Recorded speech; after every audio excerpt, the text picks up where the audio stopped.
Ammonium ion. ठीक है, तो सबसे पहले बच्चों कैलकुलेट करो टोटल चार्ज।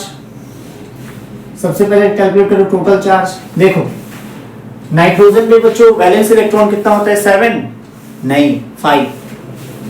नाइट्रोजन का क्या है इलेक्ट्रॉनिक कॉन्फ़िगरेशन 2,5, तो इसका वैलेंस इलेक्ट्रॉन 5, तो ये हो गया 5 प्लस हाइड्रोजन का 1, लेकिन 4 आइटम है तो 4 into 1। अब मैंने कहा था याद करो if there is positive charge में हम लोग क्या करते हैं Q के फॉर्मूला में माइनस करते हैं, नेगेटिव चार्ज अगर होगा तो ऐड किया जाएगा। पॉजिटिव चार्ज है तो माइनस कर दो, तो माइनस पॉजिटिव चार्ज कितना है 1, तो 1 माइनस कर दिया। अगर नेगेटिव चार्ज होता तो ऐड हो जाता। ठीक है, तो 4 1 जो 4, 4 5 9 माइनस 1 इज 8। इतना क्लियर है, कोई डाउट नहीं है। स्टेप बाय स्टेप समझो, बहुत आसान है, पॉइंट्स को बस ध्यान में रखो, आसानी से बन जाएगा। अच्छा सेंट्रल एटम कैसे सिलेक्ट किया मैंने समझा ना।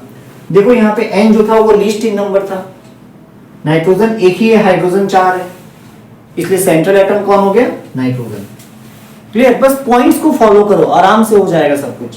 फिर टोटल चार्ज मैंने निकाल दिया है ना, total number of valence electron N का 5, हाइड्रोजन का 1, तो 4 into 1 5 और 4 9। फिर मैंने बताया था याद करो पॉजिटिव चार्ज होगा तो माइनस कर दो और नेगेटिव चार्ज होगा तो ऐड कर दो, तो माइनस कर दिया और ये आ गया 8। Now bond pair of electron निकालना है हमें, तो पहले कंपाउंड स्ट्रक्चर बनाओ। ये 4 हाइड्रोजन है, लगा दो चारों हाइड्रोजन, लगा दिया। क्लियर, ध्यान से देखो, तो बॉन्ड पेयर ऑफ इलेक्ट्रॉन कितना हो गया? एक बॉन्ड पे कितने इलेक्ट्रॉन? 2, तो 1 2 3 4 5 6 7 8। Clear, 1 2 3 4 5 6 7 8। Bond pair of electron कितना हो गया? Bond pair of electron 2 8। तो लोन पेयर कितना हो गया फिर?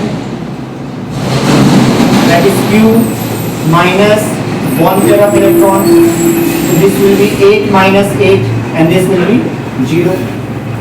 लोन पेयर में बचा ही नहीं तो आप दो किसको।